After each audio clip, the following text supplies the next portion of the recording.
এই সন্দীপ ঘোষেদেরকে ব্যবহার করে এই সমস্ত ডাক্তার ভাই বোনেদের কাছ থেকে 10 লাখ 12 লাখ 15 লাখ করে ডিমান্ড করা হয়। যখন এই বোনটা আমার অস্বীকার করেছিল, আমি এই পয়সা দেব না, প্রয়োজনে আমি এর বিরুদ্ধে প্রতিবাদ করব, অপরাধটা ছিল তার প্রতিবাদ করব। কিন্তু তবুও বলছি, বাংলাদেশের আপা আর আমাদের দিদি দুটো শব্দই কিন্তু এক। বাংলা অভিধান বার করে দেখবেন, আমরা যাকে আপা বলি ওরা তাকে দিদি বলে, বা আমরা যাকে দিদি বলি ওরা তাকে আপা বলে, শব্দ এক। তাই দুটোই স্বৈরাচারী শাসন। তৃণমূলের নেতাদেরকে বলছি, ভ্রাতৃত্বের নজরে তাকাবেন, আমরাও ভ্রাতৃত্বের নজরে তাকাবো। শাসকের দৃষ্টিতে তাকাবেন, চোখ উপড়ে ফেলবো, পরিষ্কার বলছি। আজকে 200 বছর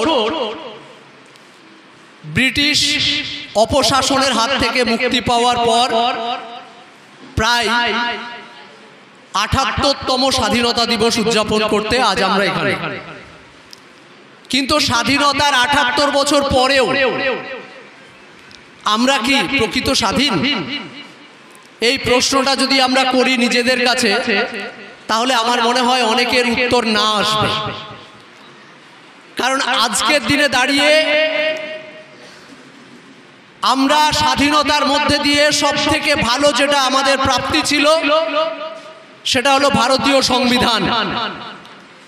যেই সংবিধানকে পেতে এবং স্বাধীনতা পেতে হাজার হাজার লাখ লাখ মানুষের আত্মবলিদান, রক্তের বিনিময়ে আমরা কিন্তু এই স্বাধীনতা পেয়েছিলাম। কিন্তু সেই স্বাধীনতাকে আমরা কতটুকু স্বাধীন করে পেয়েছি জিজ্ঞাসা করলে উত্তর না আসে। তার কারণ হলো এই এক শ্রেণীর রাজনীতিবিদ, মূলত যাদের বিরুদ্ধে আমাদের আইএসএফ এর লড়াই, নওশাদ সিদ্দিকীর লড়াই বা আব্বাস সিদ্দিকী ভাইজানের লড়াই। কারণ আজকে সারা ভারতবর্ষ থেকে শুরু করে পশ্চিমবঙ্গের বুকে লক্ষ্য করে দেখুন কিভাবে কর্পোরেট রাজ চলছে। আমি তার যদি একটা দেশের কাছে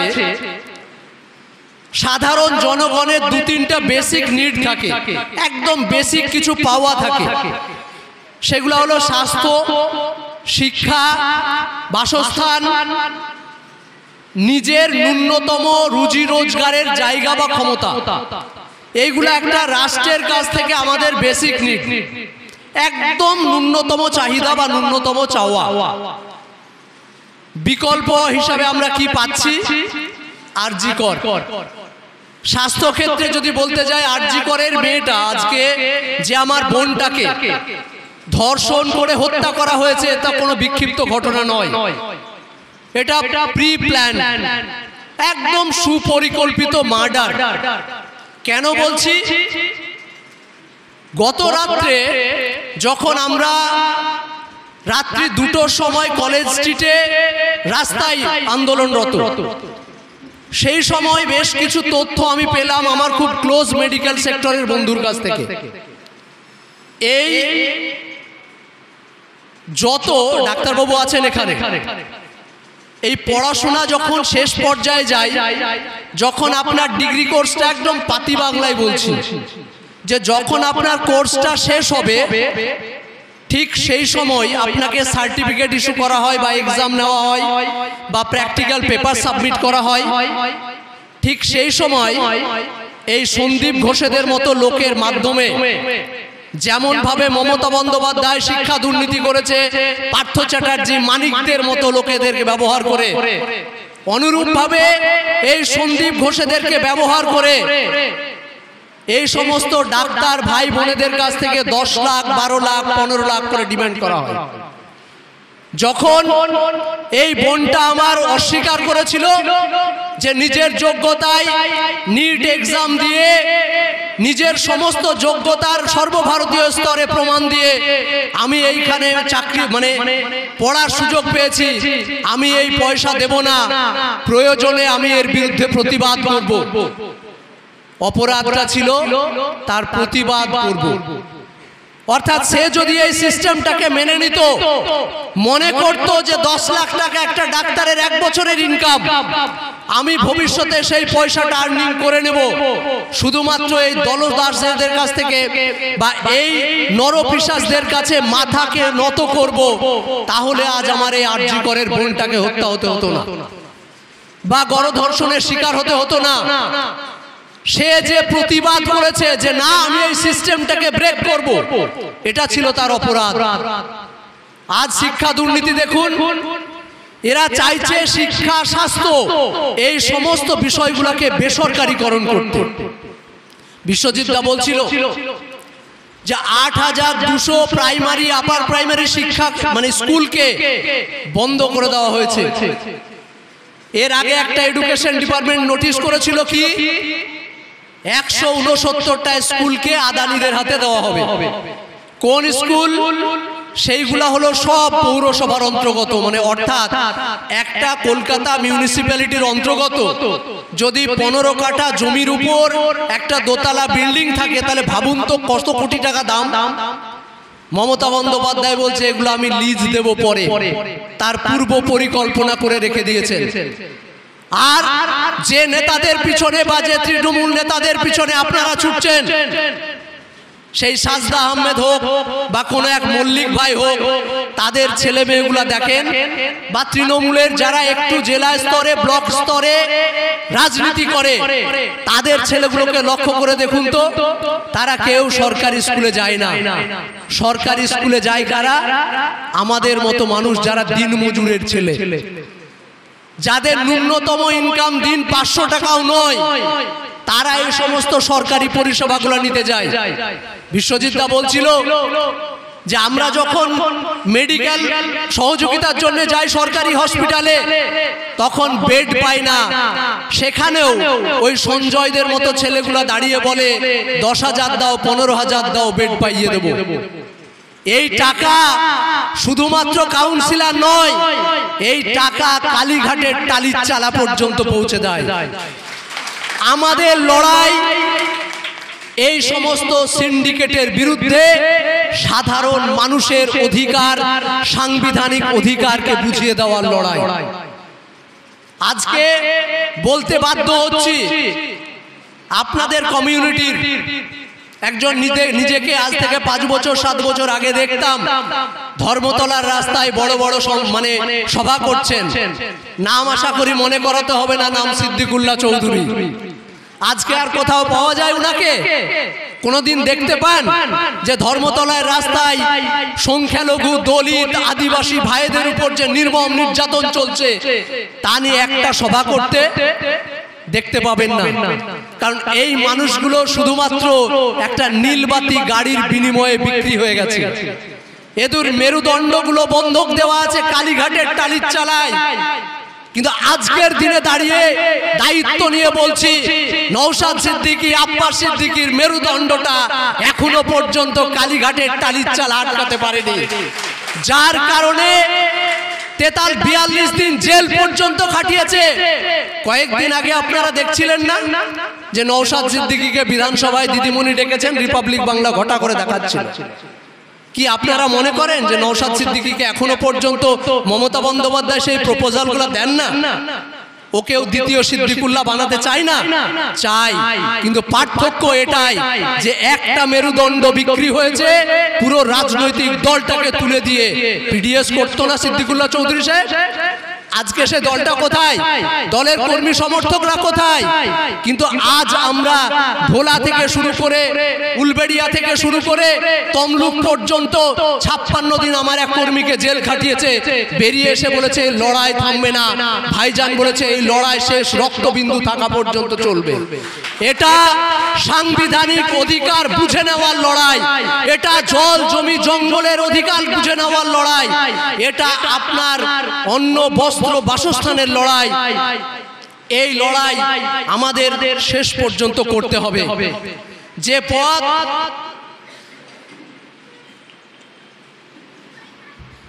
পথ নওশাদ সিদ্দিকী, আব্বাস সিদ্দিকী ভাইজান যে আদর্শে আমাদেরকে আদর্শায়িত করেছেন, সেই লড়াইকে আমরা শেষ পর্যন্ত লড়ব এবং এই স্বৈরাচারী শাসককে বাংলাদেশের মতো উৎখাত করব।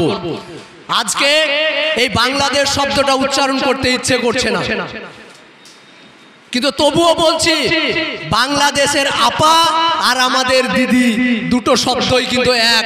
বাংলা অভিধান বার করে দেখবেন, আমরা যাকে আপা বলি ওরা তাকে দিদি বলে, বা আমরা যাকে দিদি বলি ওরা তাকে আপা বলে, শব্দ এক।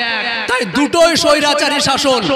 এই শাসন থেকে আমাদেরকে বেরোতে হবে, সাধারণ মানুষকে সজাগ করতে হবে। কারণ আমাদের কাছে যদি শিক্ষার অধিকার না থাকে, দেখুন একটা জিনিস, আজ আমরা যারা শিক্ষিত তথাকথিত মেরুদণ্ড এখনো বিক্রি করিনি, তারা নিজের অধিকারের দাবিতে 10 বছর রাস্তায় দাঁড়িয়ে ধর্মতলায় আন্দোলন করছে। কিন্তু যাদেরকে শিক্ষা থেকে বঞ্চিত করে রেখেছে, সেই মা বোন বা আমার ভাই 1,500 টাকা যুবশ্রী আর 1000 টাকা 1200 টাকার কন্যাশ্রীতে সন্তুষ্ট। কারণ আপনাকে যদি শিক্ষা থেকে বঞ্চিত করতে পারে, তাহলে সব থেকে বড় বিষয় যেটা হলো মেরুদণ্ডহীন একটা সমাজ তৈরি করা যাবে। আমরা কি বলছি, শিক্ষিত দরকার। সমাজ পরিবর্তন তখন হবে যখন শিক্ষিত মানুষরা মেরুদণ্ড সোজা করে শক্ত হাতে সমাজের হাল ধরবে। যার জন্য এই নওশাদ সিদ্দিকীর আত্মত্যাগকে আমি কুর্নিশ জানিয়ে এই রাজনীতির প্ল্যাটফর্মে এসেছি। আজকে বারবার একটা জিনিস বলার চেষ্টা করি, আব্বাস সিদ্দিকী, নওশাদ সিদ্দিকী ভাইজানের কিসের অভাব আপনারা আমাকে বলতে পারেন? এই মানুষগুলোর কোনো সম্মান, আধিপত্য, অর্থ, প্রতিপত্তি, কোনো কিছুর কোনো অভাব আছে? আছে? যদি কারো আমার সঙ্গে দ্বিমত পোষণ করেন হাত তুলবেন। এই মানুষটা এই ইলেকশনকে কেন্দ্র করে 70খানা সভা করেছেন পশ্চিমবঙ্গের বিভিন্ন অঞ্চল, বিভিন্ন প্রান্তে। বিশ্বজিৎ দা বিভিন্ন জায়গায় ছুটে বেরিয়েছেন।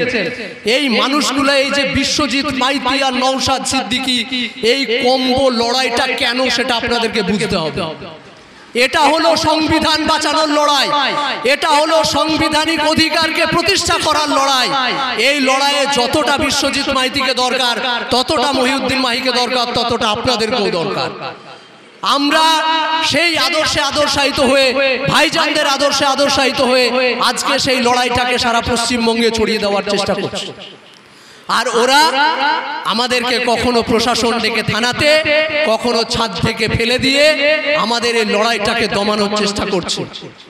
কিন্তু আমরা পরিষ্কার গলায় রাজ্য সরকার এবং কেন্দ্র সরকার তথা বিজেপি, সাম্প্রদায়িক শক্তি এবং রাজ্যের যারা বাইনারি পলিটিক্স করে এখনো পর্যন্ত ক্ষমতায় রয়েছে, সেই তৃণমূলকে সজাগ করে দিয়ে বলতে চাই যে আর নয়, এবার পরিবর্তন কিন্তু আমরা চাই।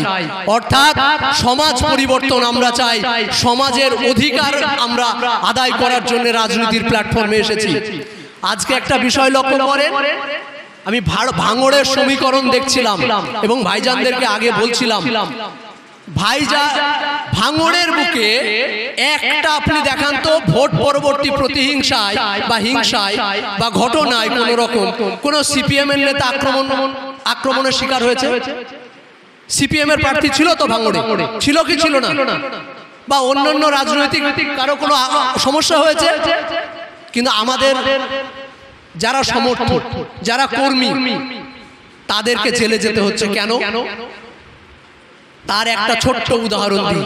বড় ভাইজান বলছিলেন যে একটা রসুনের অনেকগুলো কোয়া থাকে, কোয়াগুলা দেখবেন সব আলাদা আলাদা অবস্থাতেই থাকে, কিন্তু রসুনের জড়টা কোথায় থাকে বলেন তো? একটা জায়গায় থাকে তো। তো এই যতগুলা পশ্চিমবঙ্গের রাজনৈতিক দল দেখছেন, সব রাজনৈতিক দলের জড় কিন্তু আরএসএস এর নাগপুরে বাঁধা আছে। একমাত্র আইএসএফ যেটা হলো এক কোয়া রসুন। এক কোয়া রসুন কি কাজে লাগে? ওষুধের কাজে লাগে। তো আমরা হলাম এই সমস্ত বিষের ওষুধ, যার কারণে ওদের সমস্যা হচ্ছে আমাদেরকে নিয়ে।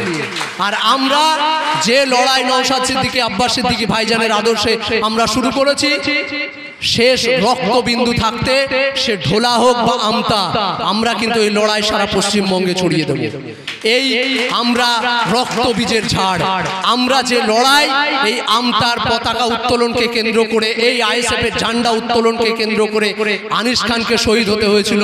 প্রয়োজনে কাল যদি মুর্শিদাবাদের মাটিতে মহিউদ্দিন মাহিকেও শহীদ হতে হয়, আমি কিন্তু প্রস্তুত আছি। এই লড়াই ছেড়ে যাওয়ার আমরা নই। তাই আপনারাও আজকের দিনে অঙ্গীকার করুন যে আগামী বিধানসভা নির্বাচন আসছে, আগামী পঞ্চায়েত নির্বাচন আসছে, সেই সময় পর্যন্ত আমাদের সাংগঠনিক স্তরগুলোকে এমনভাবে আমরা সাজিয়ে নেব যেন এরা আর আগামীতে আমাদের দিকে চোখ রাঙানোর সাহস না পায়। একটা স্লোগান দেখছিলাম যে প্রশাসন বন্ধু এবং অন্যান্য রাজনৈতিক নেতাদেরকে বলছি, তৃণমূলের নেতাদেরকে বলছি, ভ্রাতৃত্বের নজরে তাকাবেন, আমরাও ভ্রাতৃত্বের নজরে তাকাবো। শাসকের দৃষ্টিতে তাকাবেন, চোখ উপড়ে ফেলবো। পরিষ্কার বলছি, শাসকের দৃষ্টিতে তাকাবেন না। গণতান্ত্রিক অধিকার একটা রাজনৈতিক দলের, সেই রাজনৈতিক প্রচার নিম্ন স্তর থেকে উচ্চ স্তর পর্যন্ত আমরা করে নেব। লড়াই সাধারণ মানুষের, লড়াই জল জমি জঙ্গলের অধিকার, লড়াই শিক্ষা বাঁচানোর, লড়াই স্বাস্থ্য বাঁচানোর, লড়াই আমার মৌমিতা দেবনাথ বোনের সম্মান বাঁচানোর লড়াই। এই লড়াই আমরা শেষ পর্যন্ত লড়ব। এই যে স্বাধীনতা দিবসে আজ আমাদের এই অঙ্গীকার, এই শপথ, এই বলেই আমি আমার সংক্ষিপ্ত বক্তব্য শেষ করলাম। ভালো থাকবেন, সুস্থ থাকবেন।